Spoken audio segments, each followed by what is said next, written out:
खबर शामिल करते हैं रावलपिंडी से। डिस्ट्रिक्ट रिपोर्टर फरूक अहमद की रिपोर्ट के मुताबिक रेलवे मुलाजमीन का ठेकेदारी निज़ाम और तनख्वाहों की अदम अदायगी पर railway station Rawalpindi railway divisional superintendent office के सामने शदीद एहतजाजी मुजाहरा किया गया।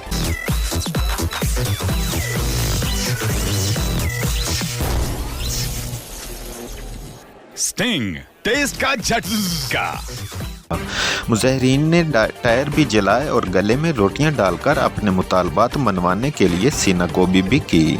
एहतजाजी मुजाहरा में रेलवे स्पार्स union, railway workers union, open line carriage and wagon association की कॉल पर किया गया। कैदीन में शौकत जदून, जाहिद खान, शौकत अवान, बाबर कादरी और यूनिस जट शामिल थे। मुजाहिरीन से खिताब करते हुए मुश्तरका तौर पर कैदीन ने कहा कि रेलवे से ठेकेदारी निज़ाम का मुकम्मल खात्मा किया जाए। ठेकेदारी निज़ाम में रेलवे स्टेशन पर आने वाले मुसाफिरों समेत मुलाजमीन दोनों हाथों से लुट रहे हैं। इनसे पार्किंग के नाम पर रोज़ाना की बुनियाद पर इंतज़ामिया की आशीर्वाद और मिली भगत से लाखों बटोरे जा रहे हैं।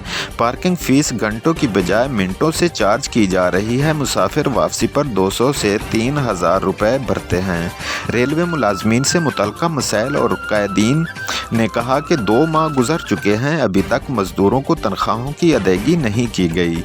रेलवे मुलाजमीन की ज़िंदगी मुश्किल तरीन हो चुकी है। बच्चों को स्कूल की फीसें घरेलू अखराजात की वजह से ब्लड प्रेशर के मरीज़ बन चुके हैं। उन्होंने कहा कि हम ईमानदारी से करते हैं, लेकिन मजदूरी में कोताही बरती जाती है। ख्वाजा साद रफ़ीक के साबिक़ा दौर के TLA मुलाजमीन अरसा 8-10 साल गुजरने के बावजूद कन्फर्म नहीं हो सके। पेट्रोल और महंगाई कम की जाए, बजट में मजदूरों को पूरा हक दिया जाए। अगर मुलाजमीन को हकूक़ से महरूम रखा गया तो रेल का पहिया जाम होगा। उन्हें मजदूरों की मेहनत की वजह से खैबर से कराची तक रेल रवां दवां है। कानून हकूक़ ना मिले तो रेल जाम और पटड़ी पर मजदूर लेटे होंगे।